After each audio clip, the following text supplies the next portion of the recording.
ஓசூரில் சித்திரா பௌர்ணமி சிறப்பு வழிபாடு. பிரத்யங்கிரா தேவி கோவிலில் மிளகாய் வத்தல் யாகம். தவத்திரு ஸ்ரீலஸ்ரீ சப்தகிரி அம்மா அவர்களின் 70வது அவதார ஜெயந்தி விழா. ஏராளமான பக்தர்கள் வழிபாடு. கிருஷ்ணகிரி மாவட்டம் ஓசூரில் அமைந்துள்ள உலக புகழ்பெற்ற ஸ்ரீ மகா பிரத்யங்கிரா தேவி ஆலயத்தில் சித்திரா பௌர்ணமியை முன்னிட்டு மிளகாய் வத்தல் யாகம் மற்றும் சிறப்பு வழிபாடுகள் வெகு விமர்சையாக நடைபெற்றது. இதில் ஏராளமான பக்தர்கள் கலந்து கொண்டு சுவாமி தரிசனம் செய்தனர்.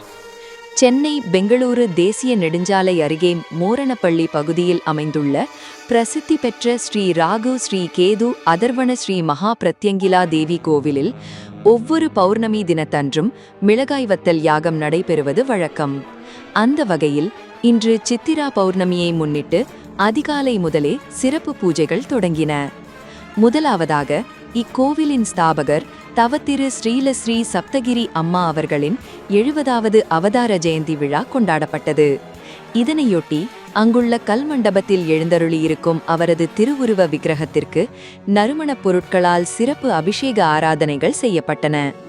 இதனைத் தொடர்ந்து விழாவின் முக்கிய நிகழ்வான மிளகாய் வத்தல் யாகம் நடைபெற்றது. ஓமகுண்டத்தில் அக்னி வளர்க்கப்பட்டு ராகு கேது தோஷங்கள் நீங்கவும் கண் திருஷ்டி கழியவும் பக்தர்கள் ஒவ்வொருவரும் காய்ந்த மிளகாய் வத்தல்களை தங்கள் தலைக்கு இடமும் வலமும் சுற்றி யாகத்தீயில் இட்டு நேர்த்திக்கடன் செலுத்தினர். யாகத்தின் நிறைவாக மூலவர் ஸ்ரீ மகா பிரத்யங்கிரா தேவிக்கு சிறப்பு அலங்காரங்கள் செய்யப்பட்டு மகா தீபாராதனை காண்பிக்கப்பட்டது.